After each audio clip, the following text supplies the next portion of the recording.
বন্ধুরা, আপনারা কি নিজেদের আত্মরক্ষা করতে চান? তাহলে বেশি কিছু করার দরকার হবে না। আপনাদেরকে আত্মরক্ষার প্রশিক্ষণও নিতে হবে না। আর আপনাদেরকে আত্মরক্ষার জন্য কোনো লড়াই শিখতে হবে না। কেউ আত্মরক্ষা করতে এলে এই মন্ত্র ৩টি বলবেন, আপনাদের শত্রু যে আপনাকে যে অ্যাটাক করতে আসে সে এমনিতেই খতম হয়ে যাবে। কি করে? আসুন দেখে নিই। এসব হলো ভণ্ড জ্যোতিষীদের ভণ্ড কেরামতি। যার তো কোনো কাজ নেই, এরা লোকেদের ঠকিয়ে বেড়ায়। তারই একটি কেরামতি আপনাদের সামনে তুলে ধরছি।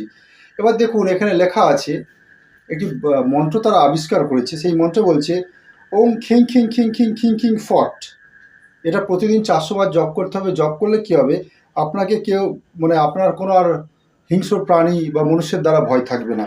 তারপর দেখুন লেখা আছে, আরেকটি লেখা আছে ওম কোরালিনী সোহা ওম কপালিনী সোহা চোর বন্ধয় ঠ ঠ ঠ।